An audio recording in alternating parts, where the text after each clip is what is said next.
Olá, meu irmão e minha irmã. Vamos dar continuidade à série sobre os sacramentos da Igreja. Hoje, o último sacramento, que é o sacramento, então, do matrimônio. O matrimônio cristão, ele é muito mais do que um ato social, um contrato, um papel passado. Mas ele significa uma verdadeira aliança, indissolúvel. Isto, segundo a tradição bíblica, ele é existente desde o paraíso e foi elevado por Jesus Cristo à categoria de sacramento. Como se trata também de um ato público e oficial, quem regulamenta essa matéria é o Código de Direito Canônico, que assim apresenta o sacramento do matrimônio.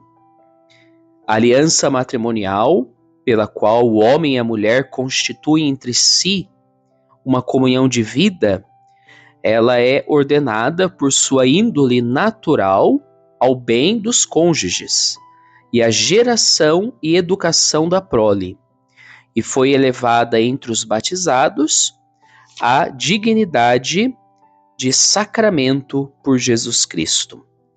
Isso está no Código de Direito Canônico, Cânon 570.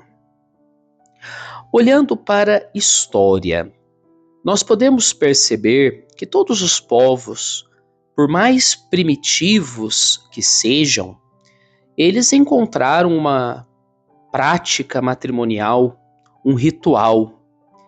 Acontece que o matrimônio, então, ele corresponde à índole natural das pessoas e também da sexualidade humana.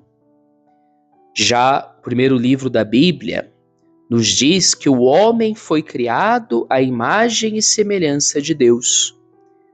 E São João, na sua primeira carta, capítulo 4, versículo 8, vai dizer que Deus é amor.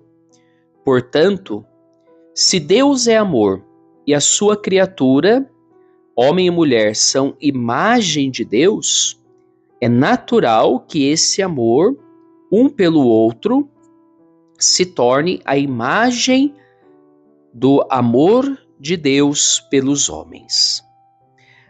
Mas temos que reconhecer que veio o pecado, rompendo a comunhão com Deus, e a primeira consequência do pecado foi a ruptura da comunhão do homem e da mulher.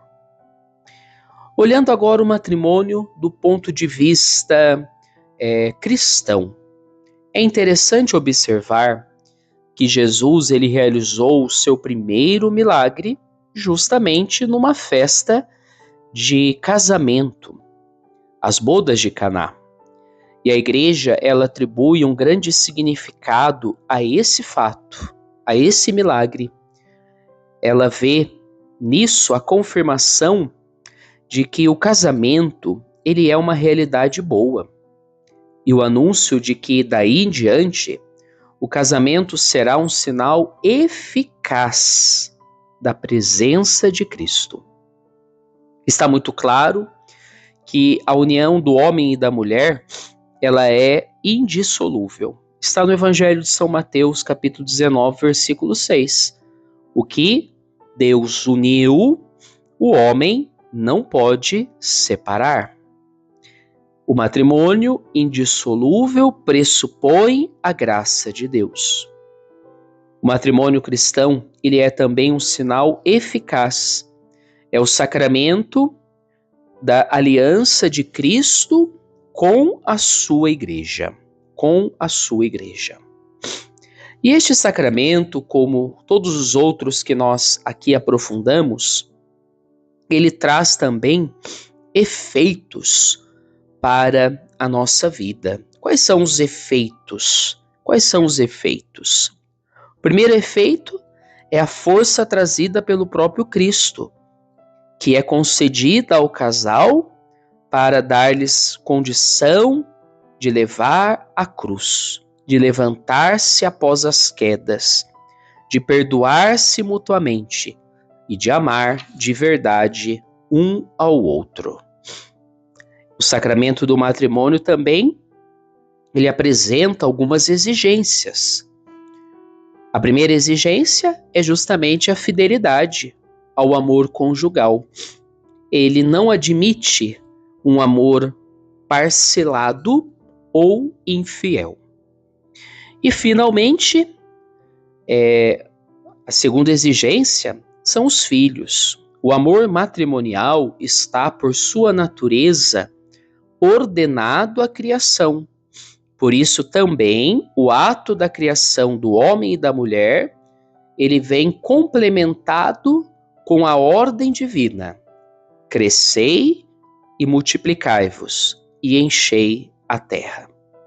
Então, o casal cristão, ele deve ser aberto à vida, ele deve viver essa abertura à fecundidade que vem completada também com a ordem de educar os filhos. Então não é apenas ter filhos, mas também educá-los conforme a lei de Deus. Geração e educação dos filhos são atos da responsabilidade do casal cristão, que deseja viver o matrimônio como um verdadeiro sacramento. O Senhor esteja convosco, Ele está no meio de nós, e abençoe-vos o Deus Todo-Poderoso, Pai, Filho e Espírito Santo. Amém.